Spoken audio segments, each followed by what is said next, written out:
Hello everyone, আসসালামু আলাইকুম। সবাই কেমন আছেন? আশা করি সবাই ভালো আছেন। আমি আজকে আপনাদের সাথে শেয়ার করব একটি ভিন্ন স্বাদের ডিমের রেসিপি।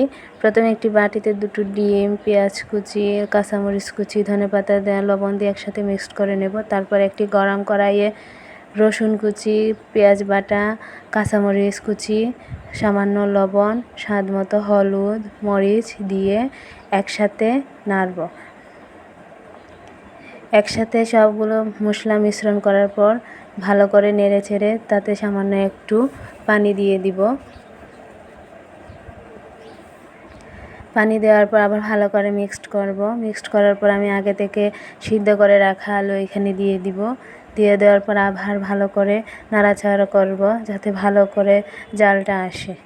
ভালো করে জাল আসার পর দেখতে পাচ্ছেন আমি আগে থেকে ওই যে ডিম রেখেছিলাম, ডিমগুলো ভালো করে দিয়ে দিতেছি। ভেজে রেখেছিলাম 4টা ডিম, 4 টুকরো ডিম এইখানে আমি দিয়ে দিতেছি। ভালো করে নেড়েচেড়ে একসাথে মিক্সড করে নিব। মিক্সড করার পর আমি ঢাকনা দিয়ে রেখে দেব। তারপরেই দেখতে পাবেন আমার রেসিপির ফাইনাল লুক। কিন্তু ফাইনাল লুক দেখার আগে আমি দেখিয়ে দিতেছি কিছু ধনেপাতা দিয়ে নেড়েচেড়ে ঢাকনা দিয়ে রেখে দেব। তো দর্শক, আপনাদের কাছে কেমন লাগলো এই রেসিপিটা অবশ্যই কমেন্ট করে জানাবেন।